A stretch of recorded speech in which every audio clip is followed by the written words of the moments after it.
नमस्कार। Business plus television HD को प्रस्तुति कार्यक्रम स्थानीय सरकारमा स्वागत छ। म सचिता बुढाथोकी। स्थानीय सरकारमा हामी स्थानीय जनप्रतिनिधिहरूसँग काम, कर्तव्य र अधिकारको विषयमा रहेर कुराकानी गर्ने गर्छौं। आज हामी कार्यक्रम स्थानीय सरकारमा छेडागाड नगरपालिका कार्की गाउँ जाजरकोटका नगर प्रमुखसँग विशेष गरी त्यो गाउँको विकासको, समृद्धिको लागि, कृषिको लागि, पर्यटनको लागि के कस्ता विकासका कामहरू भएका छन् भनेर हामी कुराकानी गर्नेछौँ। र यहाँहरूलाई थाहा नै छ, जनप्रतिनिधि भएर जानुभएको लगभग 4 वर्ष पुरा भइसकेको छ। उहाँहरू अन्ततः अब केही समयपछि बिदा हुने समय पनि नजिकै आएको छ। यसको सन्दर्भमा आज हामी उहाँहरूको जुन कार्य अवधि थियो, तोकिएको 5 वर्षको समय थियो, 5 वर्षको समयमा स्थानीय सरकार भनेर जनताले जुन सिंहदरबारको अधिकारको अनुभूति आफ्नो गाउँ, घर, टोल, नगरमा गर्न पाए कि पाएनन्, त्यहाँ के कस्ता सूचनाहरूको कुरा हुन सक्छ, यावत सुविधाको कुरा हुन सक्छ, विकासको कुरा हुन सक्छ, सडक, बाटो, खानेपानी यावत विषयमा चाहिँ स्थानीयको पहुँच पुगे कि पुगेन, सुविधा दीर्घकालीन रूपमा भयो कि भएन, यो विषयमा हामी कुराकानी गर्छौँ। र सँगसँगै जाजरकोट भन्ने बित्तिकै एउटा विकट जिल्ला हो, पछाडि पारिएको जिल्ला हो, भौगोलिक हिसाबले पनि निकै विकट छ र कर्णाली प्रदेशको विकट जिल्लामध्ये यो जाजरकोट पनि एक जिल्ला हो। र जाजरकोट जुन हरियाली छ, वनस्पति प्रशस्त मात्रामा छ, सम्पदाले भरिपूर्ण जिल्ला हो, किनभने पर्यटन क्षेत्रको लागि निकै नै राम्रो मानिन्छ जाजरकोटलाई। तर त्यस सम्भावना प्रशस्त छ आय आर्जनको लागि, रोजगारीको लागि, होमस्टेको लागि, नदीहरू पनि प्रशस्त छन्, तर पनि हामीले त्यसको प्रचुर मात्रामा उपभोग भने गर्न चुकेका छौँ। किनभने विकट जिल्ला हो, त्यहाँ आवत जावत सवारी साधन त्यति सहज रूपमा पुग्दैन। त्यसले गर्दाखेरि विविध खालका समस्या छ, मान्छेहरू पनि त्यहाँ बस्न मान्दैन, बसाइसराई गर्ने समस्या पनि देखिएको छ। आज हामी विशेष गरी त्यहाँका नगर प्रमुखले आफ्नो जिल्लालाई, आफ्नो नगरलाई कसरी समृद्ध बनाउने, कसरी विकासशील बनाउने भनेर के कस्ता योजना बनाउनु भएको थियो, त्यो योजना अनुसार काम गर्नुभएको छ कि छैन भनेर हामी प्रश्न गर्नेछौँ। र हामीसँग हुनुहुन्छ नगर प्रमुख लालबहादुर महतरा हुनुहुन्छ। यहाँलाई स्वागत छ। धन्यवाद छ। आराम हुनुहुन्छ? आरामै छु। काठमाडौँ आउनुभएको छ मेयर साहब, कहिले आउनुभयो काठमाडौँ? म अस्ति 9 गते आएको। 9 गते आउनुभयो। के काम विशेषले आउनुभयो हो कि के हो? विशेष गरी हाम्रो पार्टीको अहिले प्रथम विधान महाधिवेशन चलिरहेको छ। 15 गतेदेखि 17 गतेसम्म त्यो चल्छ। अब पार्टीको विधान महाधिवेशन यो पहिलो हो। यो पहिलो विधान महाधिवेशनबाट पार्टीका विधानको व्यवस्थापन गरेर हामी राष्ट्रिय महाधिवेशनमा जान्छौँ। विधान महाधिवेशनलाई मध्यनजर गरेर आफ्नो सहभागिता, म पनि एउटा प्रतिनिधि भएको नाताले त्यसमा सहभागिताका लागि आएको। भनेपछि पार्टीको जुन विधान महाधिवेशनको कुरा उठिरहेको छ, यसैमा तपाईँ सहभागिता जनाउनको लागि आउनुभयो। भनेपछि नेकपा एमालेमा तपाईँ आबद्ध हुनुहुन्छ? एकदमै नेकपा एमाले। कस्तो पाउनु भएको छ त? कसरी बनिरहेको छ अहिले विधानहरू? महाधिवेशनको तयारीको भनौँ न, छलफल के भइरहेछ? यो सबै प्रदेशहरूबाट प्रतिनिधित्व कायम हुने गरी व्यवस्थापन गरिएको छ। अब निर्वाचित जनप्रतिनिधिहरू पनि यसका अनिवार्य प्रतिनिधिका रूपमा छन्। पार्टीका प्रदेश कमिटीका सदस्यहरू सबै यसका प्रतिनिधि हुन्छन्, केन्द्रीय कमिटीका सबै यसका प्रतिनिधि हुन्छन्। जनवर्गीय सङ्गठनका तर्फबाट 10-10 जनप्रतिनिधिका रूपमा व्यवस्थापन गर्ने व्यवस्था गरिएको छ। निर्वाचित प्रतिनिधिहरू हामी सबै प्रमुख, उपप्रमुख, अध्यक्ष, उपाध्यक्षसम्मका अरू प्रदेशका मान्यहरू, सङ्घका मान्यहरू सबै यसका प्रतिनिधि रहने गरी व्यवस्थापन गरिएको छ। जिल्ला पार्टीका पदाधिकारीहरू र जिल्लाले मनोनित गरेका 3 जना जिल्ला कमिटीका सदस्यहरू समेत यसका प्रतिनिधि हुने गरी व्यवस्थापन गरिएको छ। यसमा विशेष गरी अहिलेसम्म कम्युनिस्ट पार्टी सञ्चालनका विधि र प्रक्रियाहरू जो थिए त्यसमा कुनै हेरफेर गर्न आवश्यक छ वा छैन, त्यो संशोधनका लागि यो सबैभन्दा महत्त्वपूर्ण कुरा हुन्छ। हामीले व्यवस्थापन गरिआएका वरिष्ठताका हिसाबले वरिष्ठ नेता, अर्को वरिष्ठ नेता, अर्को वरिष्ठ नेता भनेर जुन ढङ्गले व्यवस्थापन गरिएको छ, यसका फेरि अरू जम्मै जनवर्गीय सङ्गठनहरूमा पनि जो खालको पार्टीको लिगेसी रहन्छ ती जम्मै कुराको व्यवस्थापन नयाँ ढङ्गले गरेर ठिक छ। पार्टीको कुरा, पार्टी सञ्चालन गर्ने कुरा, पार्टीको महाधिवेशन गर्ने कुरा, एउटा पार्टीको सिद्धान्त विधि अनुसार तपाईँहरू चल्नु होला होइन। पार्टी भनेको पनि जनताको लागि हो, विकासको लागि हो होइन। राजनीति गर्ने भनेको त विकासको लागि, समृद्धिको लागि, त्यसमा पनि सुखी नेपाली समृद्ध नेपाल भनेर हामी नारा पनि लगाएका छौँ होइन।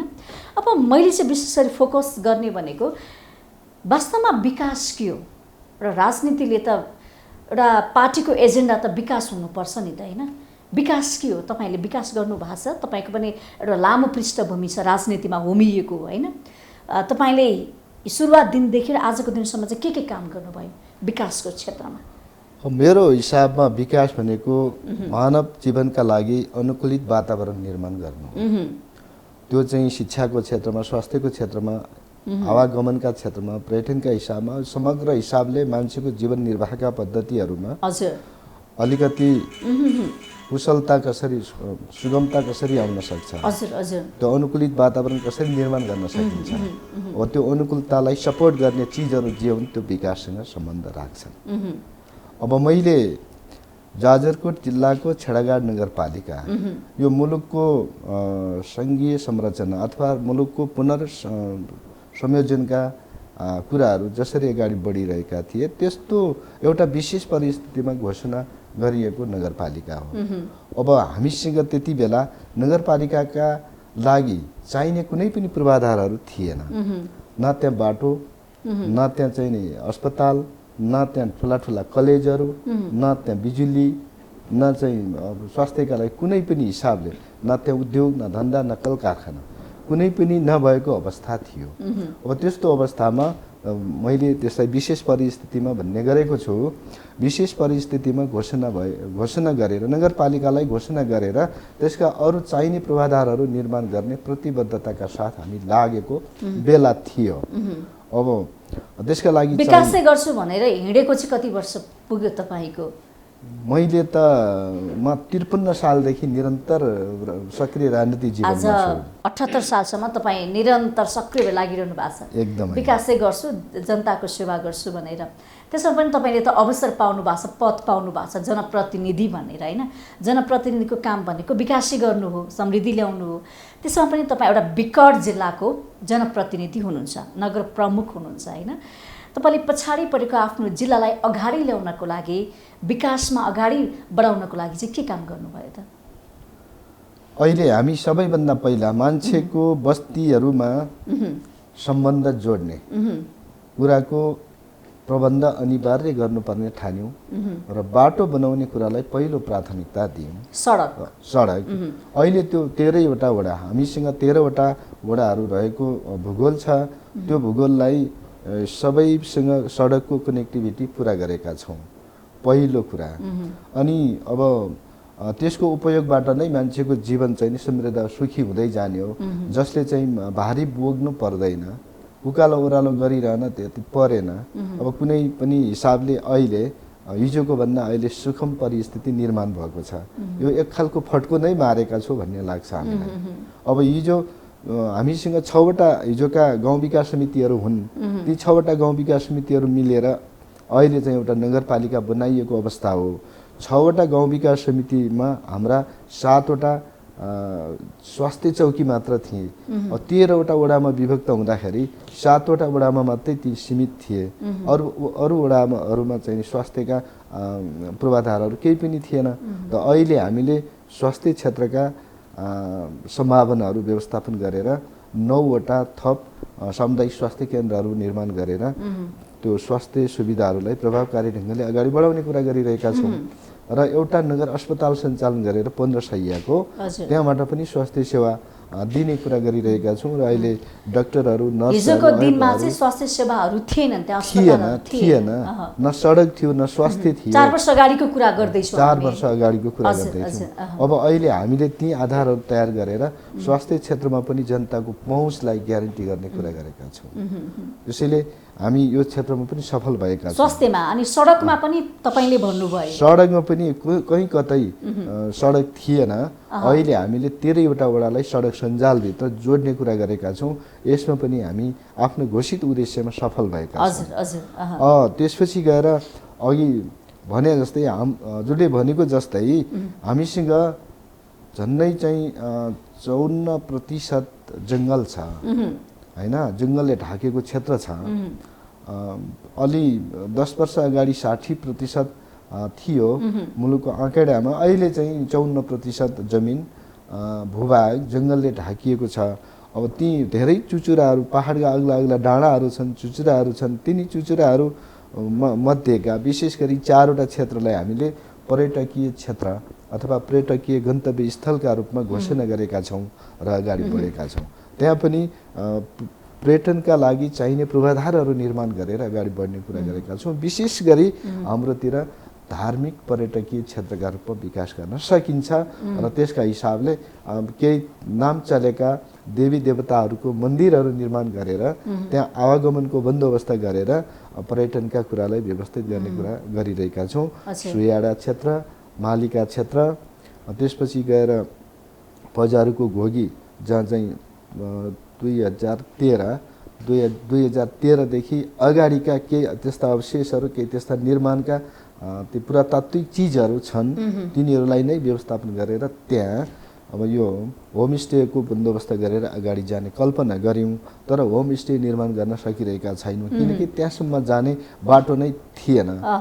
त्यसपछि ती कुरालाई पनि एउटा सम्भावनाभित्र लिइरहेका छौँ। र भनेपछि धार्मिक पर्यटकहरूको लागि त्यहाँ बाटोदेखि लिएर त्यो चाहिने पूर्वाधारहरू सबै बनाइसक्नु भएको छ, जारी छन्, बन्दैछन्, निर्माणाधीन अवस्थामा छ। निर्माणाधीन अवस्थामा होटलहरू पनि चाहियो बस्नको लागि, त्यहाँ घुम्नको लागि के हेर्ने, खानेपानीको बन्दोबस्त गर्नु पर्यो, शौचालयको व्यवस्था गर्नुपर्ने होला, बिजुलीको व्यवस्था गर्नुपर्ने होला, जम्मै कुरा त्यो त्यसका मान्छेका लागि चाहिने के चिज हो ती सबै लजिङ फुडिङका कुराहरू सबै निर्माण गरेर जाने त्यो खालको वातावरण हामी निर्माण गर्दैछौँ। भनेपछि धार्मिक पर्यटकको हिसाबले हामीले त्यहाँ आय आर्जन आर्थिक रूपमा चाहिँ के गर्न सक्ने देखियो सम्भावना छ। त्यसमा काम कहाँसम्म पुग्यो अहिले?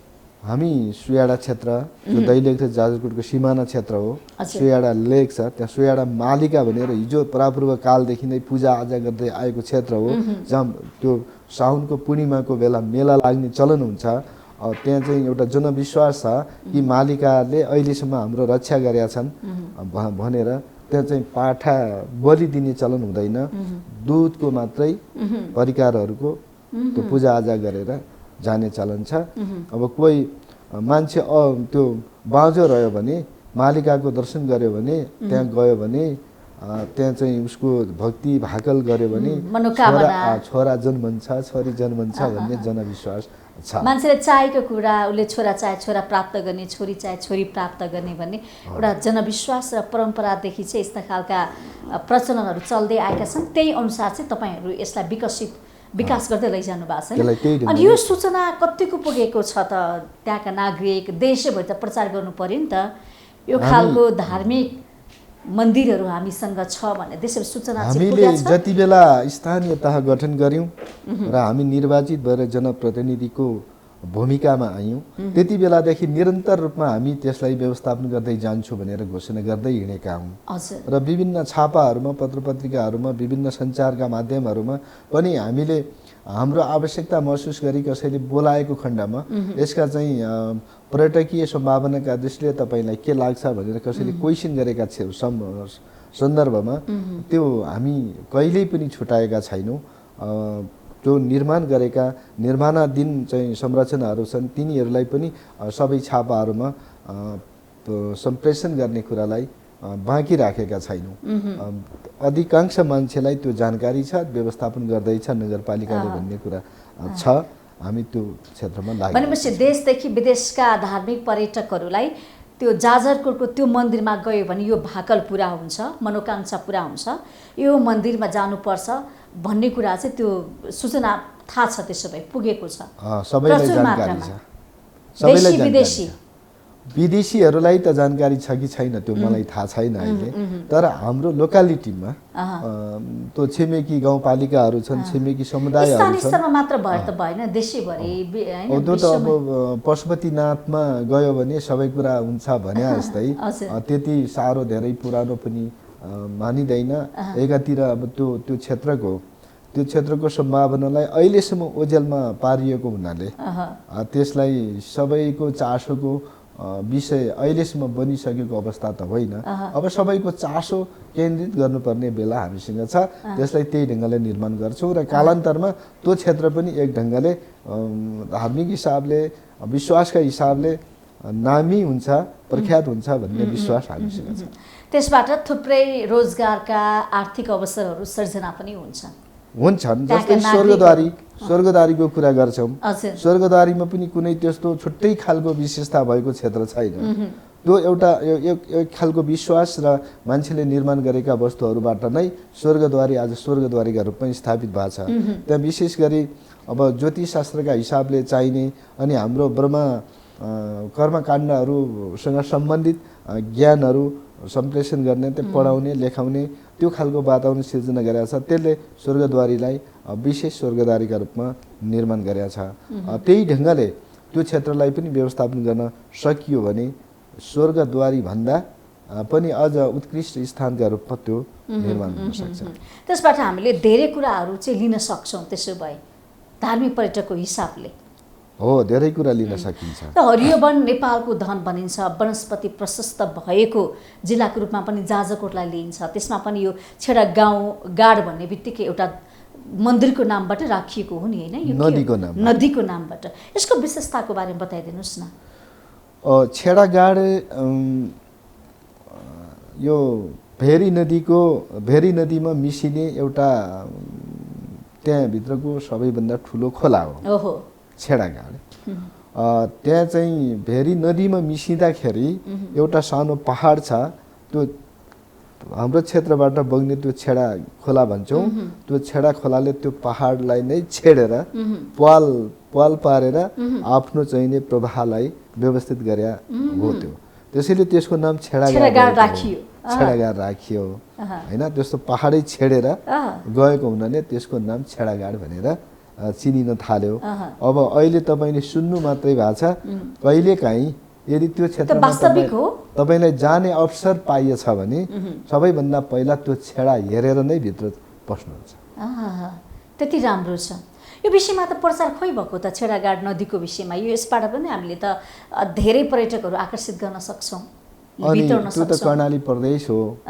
कर्णाली प्रदेश अघि तपाईँले सम्बोधन गर्दाखेरि सुरुमै भनिहाल्नु सबैभन्दा पछाडि पारिएको। पहिला कर्णालीको शासकहरू शक्तिशाली थिए अरे। काठमाडौँबाट पनि के करहरू उठाएर खाने राजाहरू, त्यहाँको त्यो शक्तिशाली शासकहरूको बदलामा काठमाडौँले पछि हेला गरे जस्तो देखिन्छ। हामी अहिले त्यो ढङ्गले बुझ्छौँ। फेरि कर्णालीका डाँडाकाँडाहरू प्रशस्त छन्। अरू स्वास्थ्यका हिसाबले त्यो आफै स्वच्छ ठाउँ हो। पहिला त्यति बेलाको अवस्थामा न कुनै औषधिको न कुनै नयाँ उपचार विधिको कुनै चाहिँ त्यो सम्भावना थियो। त्यो बेला मान्छे त पहाडमा उकालो ओह्रालो सुमथर जमिनभन्दा पनि पहाडमा गएर आफू सुरक्षित होइन्छ भन्ने मान्यता थियो। त्यति बेला सबै त्यतातिर हरन्थे। अब अहिले धेरै खालका नयाँ प्रविधिहरूको विकासले मान्छे तलतिर झर्न थाल्यो अनि माथिको बस्ती पातलो तलको बस्ती सघन हुँदै गयो। यो खालको अवस्था छ। अहिले हामी स्वास्थ्यका हिसाबले, यातायातका हिसाबले, अरू शैक्षिक व्यवस्थाका हिसाबले यी जम्मै मानवीय हितका लागि चाहिने पूर्वाधारहरू निर्माण गर्न सक्यौँ भने अब बिस्तारै कर्णालीका रूपमा स्थापित भएर जान्छ। पछाडि परेको यो जाजरकोट जिल्ला अगाडि बढ्दैछ। सुविधाको हिसाबले, पूर्वाधारको हिसाबले, विकासको हिसाबले, समृद्धिको हिसाबले, शिक्षाको हिसाबले चाहिँ कहाँ छ अहिले? अब छेडागाड नगरपालिकाभित्र 14वटा मावि छन्। एउटा क्याम्पस छ। अनि विद्यालयहरूमा 103 क्याम्पस सहित 103वटा विद्यालयहरू छन् है। हामीले तिनी सबै विद्यालयको व्यवस्थापन गरेर जानुपर्छ भन्ने सङ्कल्प गरेका थियौँ। भौतिक पूर्वाधारका हिसाबले पनि विद्यालयहरू नाजुक थिए, जीर्ण थिए। तिनी सबैको व्यवस्थापन गर्नु थियो। शैक्षिक वातावरणका हिसाबले पनि प्रत्येक विद्यालयहरू धुलाम्मै हुन्थे। विद्यार्थीहरूका लागि खेल मैदानको अभाव थियो। धुलोमा खेलेर आउँथे। फर्निचरको बन्दोबस्त थिएन। त्यो खालको एउटा अप्ठ्यारो अवस्थाबाट अगाडि बढिरहेको शैक्षिक क्षेत्रलाई हामीले पुनरुत्थान गर्ने कुरा गरेका छौँ। अहिले सबै विद्यालयहरू पक्की बनाउने कुरा गऱ्यौँ।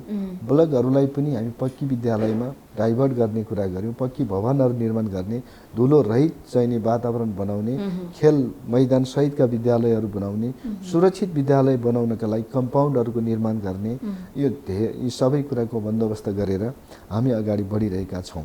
अब सबै विद्यालयहरू त्यो ढङ्गले निर्माण गर्न सकिरहेका छैनौँ। यद्यपि हामी क्रमिक हिसाबले त्यो चाहिँ व्यवस्थापन गरेर अगाडि बढिरहेका छौँ। त्यहाँका विद्यार्थीहरूले सहज तरिकाले पढ्न पाएका छन्, शिक्षा पाएका छन्, शिक्षाको पहुँचमा पुगेका छन्।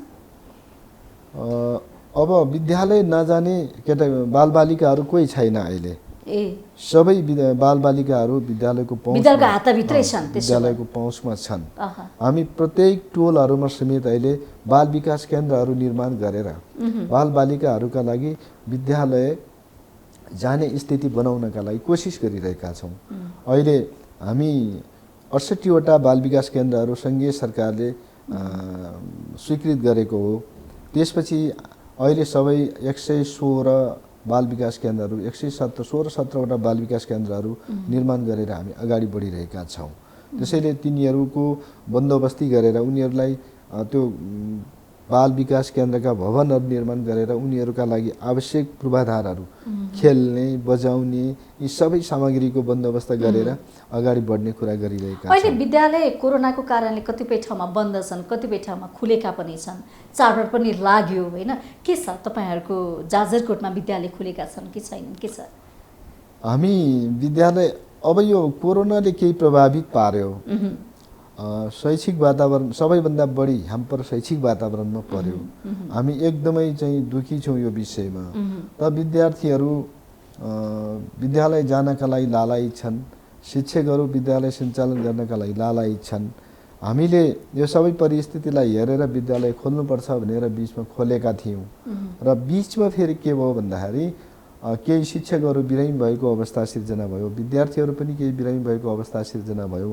चेक जाँचले टिचरहरू पोजिटिभ भएको चाहिँ पुष्टि भयो। यसले गर्दा अनि प्रशासनिक हिसाबले पनि केही दबाब सिर्जना भयो कि तपाईँका विद्यालयहरू बन्द गर्नुहोस् भनेर हामी 1 महिना फेरि बन्द गऱ्यौँ। र अस्ति केही समय भयो हामी स्कुल सुरु भएको छन्। अहिले सबै विद्यालय खुलेका छन्। घरमा बसेका विद्यार्थी अब विद्यालय पढ्ने वातावरण बनिसकेका छन्। अहिले विद्यालय जाँदैछ। यति बेला कार्यक्रम स्थानीय सरकारमा पालो भएको छ विश्रामको।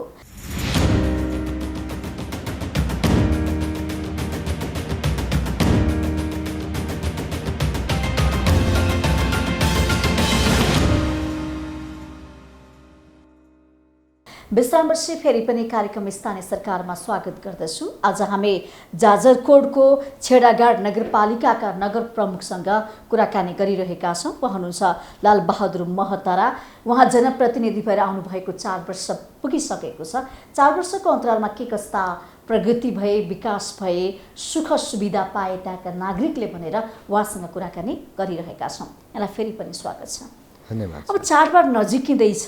यहाँले पूर्वाधार कुरामा त शिक्षा, स्वास्थ्य, सडक कुराहरू त हामीले जोडिसकेका छौँ होइन? चाडबाड नजिकैसँगै अब हरेक मान्छेलाई चाडबाड कसरी मनाउने भन्ने योजना हुनसक्छ। भएकाले त मनाउनु होला, नभएकाले कसरी मनाउने। त्यसमा पनि जाजरकोटमा त अब खाद्यान्न लगायतका धेरै कुरा अभाव हुनसक्छ नि त। दसैँमा चाहिने अत्यावश्यक वस्तुहरू, त्यसको व्यवस्था चाहिँ कसरी मिलाउनुहुन्छ तपाईँले? धन्यवाद। यो हामी स्थानीय बजारहरूको बन्दोबस्तीबाट नै त्यो अगाडि बढिरहेको व्यवस्था छ। केही खाद्य डिपोहरू छन्। ती खाद्य डिपोहरूमा भएको चामलहरूबाट पनि त्यसको बन्दोबस्त हुन्छ। धेरै टाढा छैन। जिल्लामा 3वटा बजार केन्द्रहरू छन्। थला, सुपथमुली पसल पनि सञ्चालन हुन्छ त्यहाँ? हुन्छन्। कार्की गाउँ, थला, त्यसपछि अब सुयाडा, यी हाम्रा 3वटा व्यापारिक केन्द्रहरू हुन्। तिनी केन्द्रहरूबाट नै स्थानीय समुदायले आफ्ना आवश्यकताहरू परिपूर्ति गर्ने कुरा गर्छन् र अहिले ती केन्द्रहरूसम्मका लागि गाडीको आवागमन सुरक्षित छ। त्योभन्दा अलि माथि जानका लागि पुल छैन, अहिले खोला ठुलो छ, खोला नसुकिकन गाडी जाने ठाउँ हुँदैन। त्यसपछि गएर त्यो माथि रहेका ट्र्याक्टरहरूका माध्यमबाट चामलहरू आपूर्ति गर्ने, आफूलाई चाहिने चिजबिजहरू आपूर्ति गर्ने कुरा त जारी छ, भइराखेकै छ। अरू साना गाडीहरू तरेर जाने ठाउँ छैन, त्यसले गर्दा केही समस्याहरू छ। निकट भविष्यमै केही पुलहरू निर्माण गरेर सबैतिरको आवागमन सबै बेला सबै समयमा सुरक्षित गर्ने सङ्कल्प हामीले गरेका छौँ। कति सम्भव हुन्छ। अनि पुल छैन भन्नुभयो, अब समस्या त त्यहीँ देखियो, पुल किन बनाउनु भएन? यस्ता खालका प्राकृतिक विपत्ति, बाढी पहिरो त अब आइ नै रहन्छ होइन? एउटा पुल बनाउन थालेको 3 वर्ष भयो। 3 वर्ष यो मध्य पहाडीको लाइनमा रहने पुल हो। त्यो पुल अहिले 3 वर्ष भयो, बिचमा कोरोनाका कारणले 3 वर्षभित्र अहिले सकिने पुल हो। त्यो के कारणले सकिएन त पुल? त्यो कोरोनाका कारणले काम गर्ने समय चाहिँ बाहना मात्रै होला नि त होइन? झन् धेरै काठमाडौँको हकमा कुरा गर्ने हो भने कोभिडको बेलामा मान्छे सबै घर बस्न थाले, झन् उहाँहरूले सजिलोताले विकास निर्माणको कामहरू अगाडि बढ्यो क्या, धेरै सडकहरू पिच भए, गाउँमा झन् सजिलो हुने होइन र? थिएन। त्यहाँको प्रशासनले के गर्यो भन्दाखेरि अलिकति मान्छे ग्यादरिङ भएर काम गर्न थाल्यो भने तिमीहरू छोडेर घर जाऊ भन्न थाल्यो। यसरी ग्यादरिङ नहौ भन्न, सामाजिक दूरी कायम गरेर मास्क लगाएर। अब त्यो त अहिले सामाजिक दूरी कायम गरेर भन्ने भनाइ छ। हामी भेला गरेकै छौँ, सडकमा जुलुस गरेकै छौँ होइन? अब धेरै खालका चाहिने विवाह व्रतबन्धहरू गरेकै छौँ, काजक्रियाका कर्मकाण्डहरू गरेकै छौँ। त्यो गर्दा चाहिँ हामीलाई कोरोना नसर्ने अनि विकास निर्माणको काम गर्ने निर्माणको काममा पहिलो वर्ष अलिकति ह्याम्पर भयो। पहिलो वर्ष अलिक डर धेरै थियो नि, कोरोना भन्ने बित्तिकै डर धेरै थियो। कोरोना हामीसँग थिएन त्यति बेला, तर डर थियो है। त्यसले गर्दा हामीलाई चाहिँ सन्त्रस्त बनायो र हामी आफ्नो आफ्नो सुरक्षित स्थानतिर लाग्ने कुरा गऱ्यौँ। तर अहिले कोरोना हामीसँग छ, तर डर छैन। अहिले त डर छैन, जित्न सक्छौँ भन्छौँ, आँट छ। आँट छ, डर छैन। कोरोना हामीसँग छ तर डर छैन। त्यति बेला कोरोना खोप छ नि त अहिले त। त्यति बेला कोरोना हामीसँग थिएन तर डर थियो। त्यो डरको कारणले चाहिँ त्यो खालको परिस्थिति बन्यो। अब अहिले मान्छे त खुलेर हिँड्न थालेका छन्, जित्न सक्छु अब अहिले खोप पनि छ। हाम्रोतिर त त्यो कोरोना भनेको त सामान्य रुगाखोकी रहेछ भन्छन् आजभोलि। अहिले त्यति हल्का रूपमा लिन थाल्नु भएको छ। त्यति हल्का रूपमा चाहिँ मान्छे त्यो ढङ्गले बुझ्न थाल्यो। यो त लोइमते रहेछ भन्छन्। हामी रुगाखोकीलाई लोइमते भन्छन् कि, लोइमते रहेछ यो तर साह्रो रहेछ, अलिक कडा रहेछ भन्ने ढङ्गले। तर यसले त ज्यान पनि लिन सक्छ नि, त्यसलाई हल्का रूपमा त लिनु भएन। सुरक्षाको उपायहरू त अपनाउनु पर्यो। त्यो जनचेतना, त्यो सूचना पुगेको छ। त्यो ढङ्गले मान्छे अहिले त्यो ढङ्गले बुझ्यो भनेको। हिजो चाहिँ उसले चाहिँ केही उसको नजिक कोरोनै थिएन त, उसलाई डर धेरै थियो, मान्छेसँग त बोल्नै चाहदैन थियो। अहिले चाहिँ नि कोरोना छैन, कोरोना बढी छ अहिले, तर डर छैन मान्छेसँग। त उसलाई त्यसरी बुझ्यो, हल्का ढङ्गले बुझिराखेको छ र एकदम निर्धक्क हिँडिराखेको छ। यो खालको अवस्था छ। अब यो सूचना त पुर्याउनु पर्यो नि, यो जनचेतना त फैलाउनु पर्यो नि त। यो काम भनेको त नगरपालिकाको भित्र पर्छ, यो दायित्व त भयङ्कर जारी छ। त्यो हामी धेरै हिसाबले यसको व्यवस्थापन गऱ्यौँ। जनचेतनाका हिसाबले सुरुका वर्षमा अलि सबै वडामा सबै ढङ्गले युवा, विद्यार्थी, राजनीतिक पार्टीहरू, जनप्रतिनिधिहरू सबै परिचालित भयो।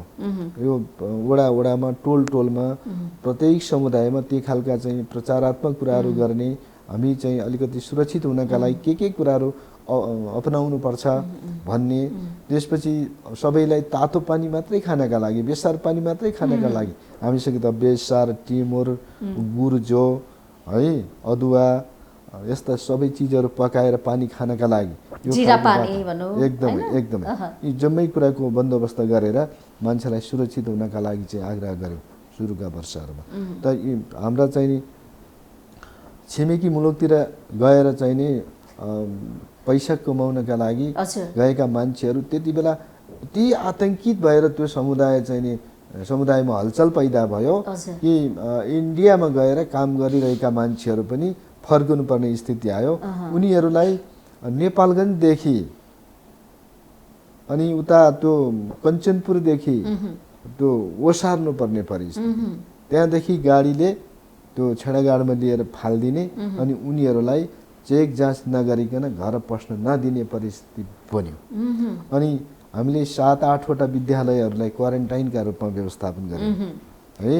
त्यो परिस्थिति थियो हिजो, आज त फरक छ नि त। आज फरक आज त होम आइसोलेसनमा बस्नुहुन्छ। आज संक्रमितहरू हुनुहुन्छ कि हुनुहुन्न जाजरकोट? संक्रमित पनि हुनुहुन्छ, अलिअलि हुनुहुन्छ। हजुर, पोजिटिभ धेरै सङ्क्रमणका हिसाबले भयङ्कर अप्ठ्यारो भएको परिस्थिति छैन, तर पनि जाजरकोटमै रहेका सङ्क्रमितहरू सुरक्षितै अवस्थामा रहनुहुन्छ, त्यति अप्ठ्यारो छैन। तर हामी जाजरकोटकै केही साथीभाइ गुमाएका पनि छौँ। जस्तै 56 को मान्य कमरेड रत्नप्रसाद शर्मालाई पनि गुमायौँ यो कोरोनाकै कारणले। अनि एउटा हाम्रो चाहिँ गायक कलाकार शेरबहादुर अधिकारी, उनलाई पनि अस्ति भर्खरै यो कोरोनाकै कारणले उहाँको डेथ भएको छ। अब अहिले हाम्रा दुःखद घटनाहरू दुईटा हुन्। त्यो मेरै छेडागाड नगरपालिकाभित्र। अनि अरू त अलि धेरै केही मान्छेहरू बस्न र बचाउनको लागि भनेर त अहिले पछिल्लो समय खोप पनि कुरा आएको छ। अहिले खोप पनि छ, खोप पुगिसके सबै नागरिकलाई लगाइसक्नुभयो? खोप चाहिँ जारी छ, हामी लगाउँदैछौँ। हजुर, कुन उमेरसम्म पुग्यो अहिले खोप? हामी अब ज्येष्ठ नागरिकबाट सुरु भएको थियो नि त? ज्येष्ठ नागरिकबाट सुरु भयो, पहिला स्वास्थ्य कर्मीबाट सुरु गऱ्यौँ। हजुर हजुर, जनप्रतिनिधिहरू पनि त्यसमा सहभागी भयौँ। त्यसपछि ज्येष्ठ नागरिकबाट सुरु गऱ्यौँ र अहिले सबै नागरिकहरू लगाइरहेको बेला छ। हामीले दोस्रो चरणको खोप चाहिँ पुरा गरेका छौँ। अहिले केही समुदायले दोस्रो सुरु गर्यो, केही समुदायहरू पहिलो चाहिँ इन्जेक्सनमा छ। कतिपयले त्यो एउटा मात्रै इन्जेक्सन छ नि, त्यो पनि लगाएर बसिरहेको अवस्था छ। दोस्रो चरणको पनि खोप उहाँहरूले चाहिँ पाउनुहुन्छ? त्यसो भए पाउनुहुन्छ। यसपछि अब यो खोप पछि खानेपानीको कुरा गरौँ न। जीवनसँग अत्यन्त जोडेको कुरा होइन। मान्छे त पानी बिना बाँच्न सक्दैन, मान्छे मात्र कुनै पनि प्राणी के खानेपानीको अवस्था के छ? हाम्रो खानेपानीको अवस्था सुरक्षित हो। ढुङ्गे धाराहरू मूलहरूमै खाने चलन थियो, त्यसैमा आश्रित थियो सबै बस्तीहरू। अब अहिले हामीले चाहिँ के गरेका छौँ भने एक घर एक धाराको अभियान सञ्चालन गरेका छौँ। एक घर एक धारा अभियान सञ्चालन गरेर झन्डै 1500-1600 घरधुरीलाई व्यवस्थापन गरिसकेका छौँ। अब अहिले थप 8 वटा योजनाहरू छन्। 8 वटा योजनाहरूमा 800-900 घरधुरीहरू जोडिन्छन्। यसरी चाहिँ कर्मिक रूपले सबै बस्तीहरूमा अनिवार्य घरमा धारा भएको बस्तीको व्यवस्थापन गर्ने कुरा गरिरहेका छौँ। भनेपछि घर घरमा धारा झरेको छ, एक घर एक धारा, एकदम स्वच्छ पिउने पानी पाउनु भएको छ। पानी कुनै समस्या हाहाकार छैन है? छैन। अब रोजगार पनि कुरा हुनसक्छ। हरेक मान्छेका हरेक इच्छा चाहना आधारभूत चाहनाहरू परिपूर्ति भइसकेपछि मान्छे त अब त्यतिकै बस्न सक्दैन नि त। एउटा त पैसा कमाउनु पर्यो, शिक्षा पाइसकेपछि रोजगार जागिरे हुनु पर्यो, काम गर्नु पर्यो, व्यवसाय गर्नु पर्यो होइन? के छ त्यो अवस्था चाहिँ? हामी स्वरोजगारका क्षेत्रहरू व्यवस्थापन गर्ने कोसिस चाहिँ गऱ्यौँ। अलि आत्मनिर्भर हुने तालिमहरू व्यवस्थापन गर्ने, उनीहरू विभिन्न ढङ्गले कुन पेसा अवलम्बन गर्न सक्छन् व्यावसायिक हिसाबले, कुन चाहिँ काम गर्न उनीहरू रुचि हुन्छ र उनीहरूको रुचि बमोजिमको व्यावसायिक प्रस्तावहरू निर्माण गरेर अगाडि बढ्ने वातावरण बनाउनुपर्छ भनेर लाग्यौँ। केही हदसम्म तालिमहरूको व्यवस्थापन गर्ने र तालिममा सहभागीहरूका लागि उनका लागि चाहिने पूर्वाधारहरूको बन्दोबस्त गर्ने, मेसिन प्रयोग गर्नेहरू, त्यसपछि गएर पाउरोटी बनाउने, कुखुरा चाहिँ पाल्ने, अन्डा उत्पादन गर्ने, त्यस्तै भैँसी पाल्ने, कृषि क्षेत्र अन्तर्गत सबै कुराहरू। त्यसपछि सिलाइ कटाइको कुराहरू, कपाल काट्ने कुराहरू। अहिले त हामी चाहिँ कपाल काट्ने कोही मान्छे हुँदैन थियो। पहाडतिर मधेसका मान्छेहरू गएर कपाल काट्ने व्यवसाय गरेर त्यसो भने भारतीय मुलुकका मान्छेहरू काट्नु हुन्थ्यो नि त, मनग्गे पैसा कमाएर लान्थे। अहिले अब प्राय ठाउँमा हाम्रा आफ्नै त्यहीँका लोकल केटाहरू त्यो कपाल काट्ने पेसामा संलग्न छन्, मजासँग कमाछन्। उनीहरूका लागि चाहिने पूर्वाधारका कुराहरू जडान गरिदिएर त्यसलाई चाहिँ व्यवसायमा संलग्न गराउने कुरा गरेका छौँ। कुखुरा पाल्नेहरूका लागि पनि केही पूर्वाधारका चिजहरू खोरहरू बनाउने, त्यसपछि दानाहरूको बन्दोबस्त गरिदिएर अगाडि बढ्ने। त्यसपछि अब कुखुरा पाल्ने व्यवसायहरू बढिसकेपछि अब त्यसका लागि दाना बनाउने उद्योग सञ्चालन गरेर अगाडि बढ्ने, यी खालका कुराहरू गरेका छौँ। र अहिले भैँसी पाल्ने किसानहरू पनि व्यवस्थापन गरेर अगाडि जाने, त उनीहरूले उत्पादन गरेको दुधलाई डेरीमा सङ्कलन गरेर वितरण गर्ने कल्पनाका साथ हामी लाग्यौँ र अहिले चाहिँ दुध डेरीहरू सञ्चालन गर्ने तहमा आइपुगेका छौँ र केही पाउरोटी उद्योगहरू सञ्चालन गरेर अगाडि बढ्ने कुरा गरिरहेका छौँ। यसरी विभिन्न ढङ्गले बिस्तारै मान्छेहरू त्यो उत्पादनका क्षेत्रमा संलग्न भनेपछि जमिनमा आत्मनिर्भरता बढ्दैछ। हामीसँग प्रशस्त जमिन छ, जमिनको उपभोग गरेर मान्छेले विभिन्न खालका कृषि उपजहरू उत्पादन गरेर आत्मनिर्भरतिर उन्मुख हुनुहुन्छ। त्यसो भए यस्तो च्याउ खेती भनौँ, यहाँले अघि भन्नुभयो दुध उत्पादन भनौँ, कृषिका कुराहरू हुनसक्छन्, भैँसी पालन, गाई पालन, कुखुरा पालन, विभिन्न खालका कुराहरू हुन सक्छन्। त उत्पादनका हिसाबले त झन्डै 96% मान्छेहरू कृषिमै निर्भर हुन्। जाजरकोटको कुरा गर्ने हो एकदमै 96% हुनुहुन्छ। एकदमै त्यस्तो के काम गर्नुहुन्छ खासमा भन्नुपर्दा? त्यो त जीवन निर्वाहमुखी खेती व्यावसायिकमा लानु पर्यो क्या अब यसलाई चाहिँ। व्यावसायिक रूपमा नगएर त समस्या भयो। आफूलाई चाहिने मकै, धान, कोदो, फापर, जौँ के चाहिन्छ त्यो आफै उत्पादन गर्ने, आफूलाई कति चाहिन्छ त्यो उत्पादन गर्ने। त्यो उत्पादित वस्तु कसैलाई बिक्री गर्ने होइन, आफैले खाने होइन। त्यो आफूले खाने पनि पुग्दैन त्यति गरेर। त्यसैले गाई पाल्या छ, गोरु पाल्या छ, भैँसी पाल्या छ, कुखुरा पाल्या छ, 2टा बाख्रा पाल्या छ, एउटा किसानले सबै पाल्या छ। तर जीवन निर्वाहमुखी मात्रै भयो, आफू लागि मात्रै भयो। एकदम दुःखजिलो अवस्थाबाट गुज्रनु पर्ने त्यो खालको अवस्थाभित्र रहेको त्यो हाम्रो चाहिँ उत्पादन प्रणाली हो। त्यो प्रणाली कृषि कर्म भनौँ न त्यस्ता खालका, त्यसलाई चाहिँ हामी अब बिस्तारै बिस्तारै रूपान्तरण गर्ने कुरा गरिरहेका छौँ र विभिन्न पकेट क्षेत्रहरू निर्माण गरेर त्यहाँका किसानलाई कतिपय लसुन उत्पादन गर्ने, कतिपय सुन्तलाको बिरुवा उत्पादन गर्ने, कतिपय चाहिँ त्यो फलफुलहरू लगाउने ठुला ठुला बगैँचाहरू निर्माण गर्ने, अनि यो खालको अवस्था। अनि केही क्षेत्रहरूलाई मकै उत्पादनको क्षेत्र, केही क्षेत्रलाई भटमास उत्पादनको क्षेत्र, केही क्षेत्रलाई बाख्रा मात्रै पालनको क्षेत्र, त्यस्तो गरेर बिस्तारै व्यावसायिक क्षेत्रमा हामी संलग्न गराउँदै गइरहेका छौँ।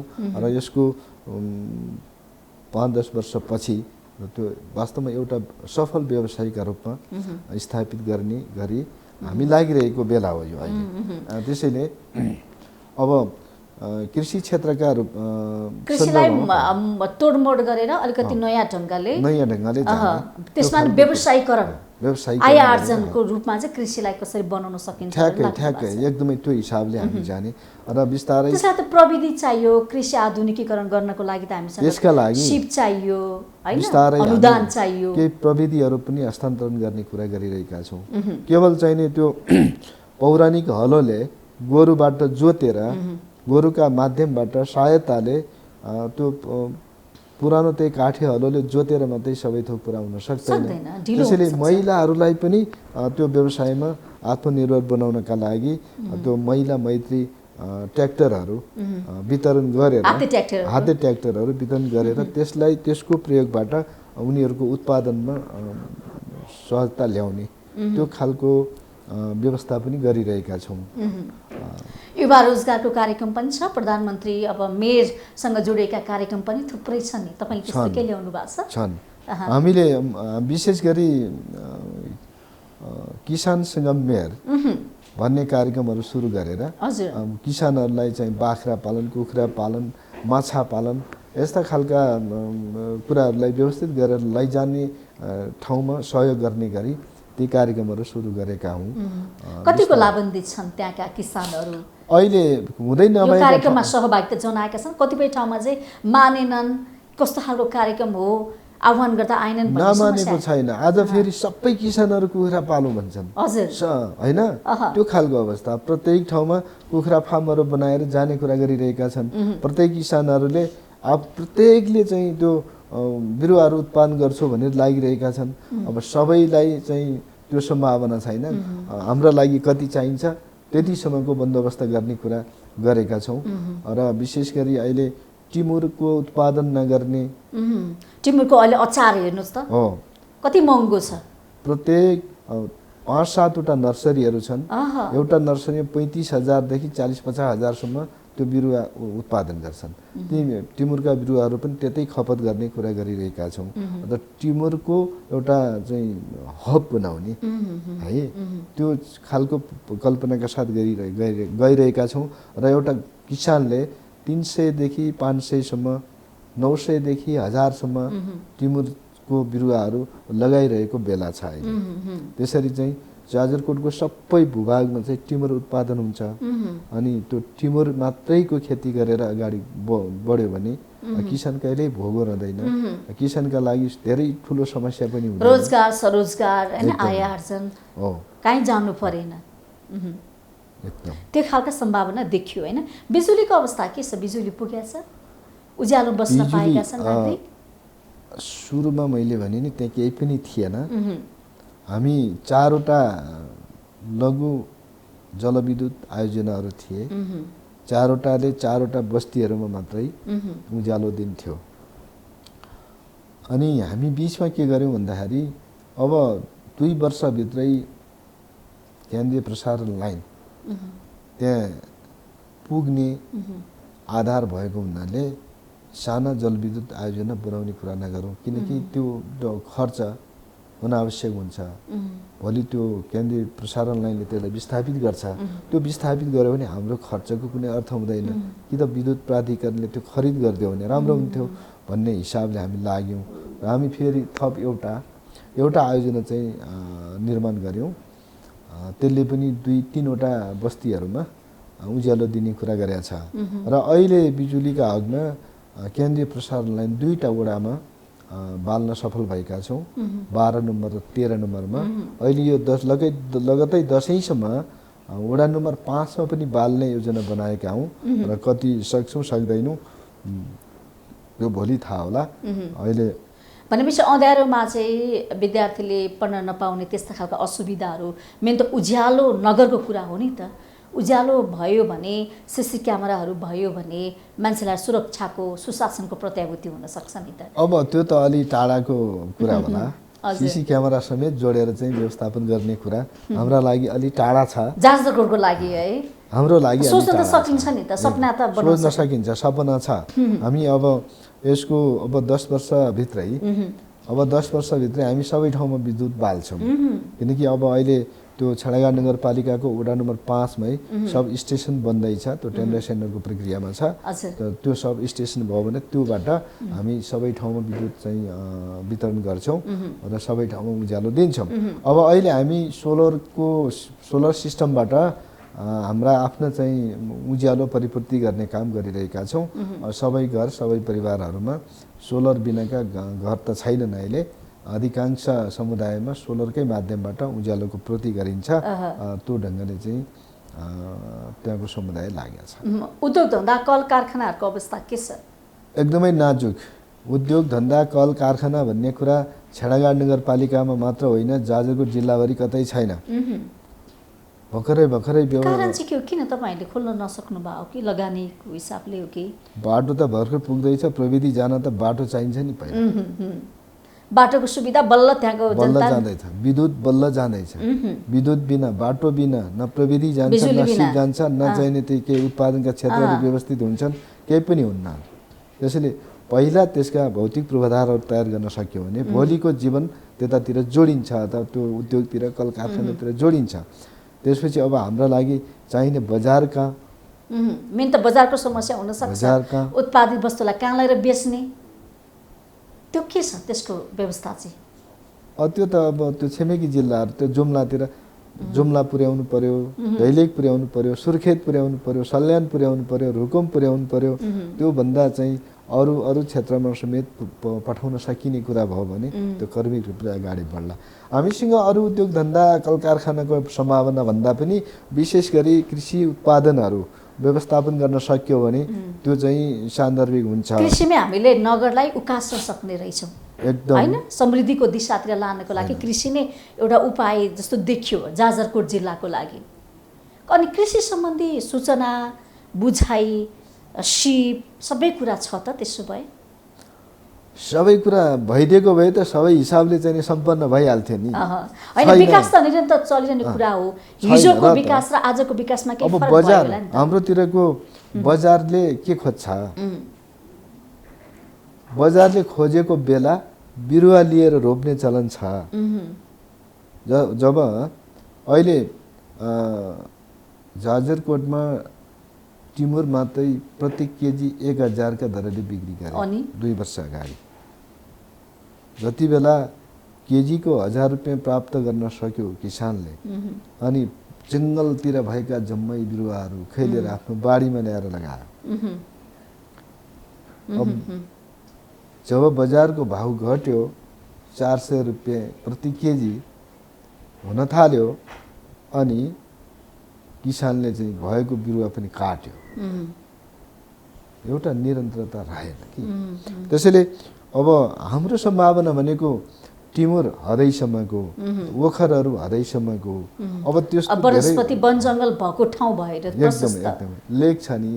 1200 मिटरभन्दा माथिल्ला उचाइका सबै भूभागहरू छन्। ती सबै भूभागहरूमा टिमुर अनि चाहिँ त्यो ओखरहरू बनाउन सक्यो भने त्यसका लागि ठुलो बजारको पनि आवश्यकता रहेन। ओखर टन्न 4 गाडी 5 गाडी 6 गाडी जति हुन्छ नि, त्यसले प्रति किसानले कति उत्पादन गर्छ? सबै त त्यसले सक्दैन। आफ्नो बारीमा कति उत्पादन गर्छ त्यो बजार, त्यसको त त्यो काठमाडौँ पनि त्यसको बजार छ, सुर्खेत पनि त्यसको बजार छ। त्योभन्दा अझ स्तरीय फल दिन सक्यो भने सबैतिर त्यसको व्यवस्थापन गर्न सकियो।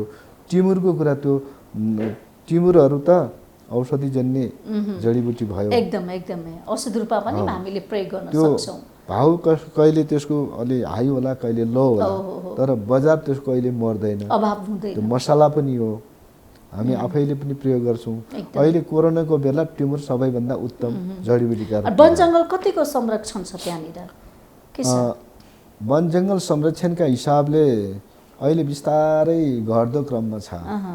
विनाश हुँदैछ। विनाश हुँदैछ विकासको नाममा। विकासको नाममा विनाश हुँदैछ। सामुदायिक वनहरू छन्, समुदायहरू चाहिँ आफ्नो ढङ्गले लागिरहेको छ। उपभोगका हिसाबले पनि, त्यसको संरक्षणका हिसाबले पनि यी क्षेत्रहरू संरक्षण गर्ने, यी क्षेत्र उपभोग गर्ने भनेर विभिन्न सामुदायिक वनहरू विभिन्न ब्लकमा विभाजित छन्। क्रमिक हिसाबले यो वर्ष यो ब्लक, यो वर्ष यो ब्लक, यो वर्ष यो ब्लक भनेर रोटेसनका आधारमा त्यसको उपभोगको बन्दोबस्त गरिरहेको बेला छ। र बिस्तारै अब हाम्रोतिर गाई बाख्रा भैँसी सबै जङ्गलमा नै आश्रित छन्। हामी मान्छे पनि जङ्गलमै आश्रित छौँ। एकदम दाउरा अनिवार्य। एकदमै अरू हामीलाई चाहिने सबै कुरा त जङ्गलमै छ नि, हामी त जङ्गलमा छौँ नि। अरू नयाँ प्रविधि ग्यास बाल्ने चलन भर्खर सुरु भएको छ। कोहीको घरमा बिरलै, एकदम बिरलै अधिकांश दाउराबाट इन्धनको आपूर्ति गर्छन्। त्यसैले त्यो सबै बिस्तारै जङ्गल कम हुँदै जान्छ गएको छ। अहिले फेरि यातायातको यति धेरै सजिलो अवस्था सिर्जना भयो, त्यहाँका काठहरू काठमाडौँ पुग्छन्, त्यहाँका काठहरू इन्डिया पुग्छन्।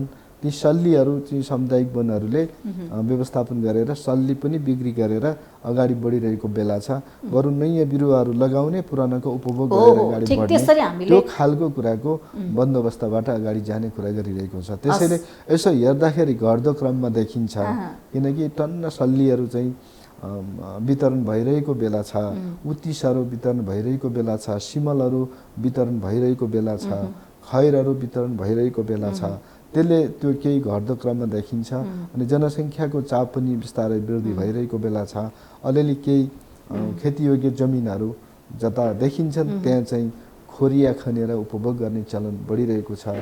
त्यसले हामीलाई अलिकति त्यो जङ्गलको अवस्था अलि बिग्रिरहेको जस्तो लाग्छ।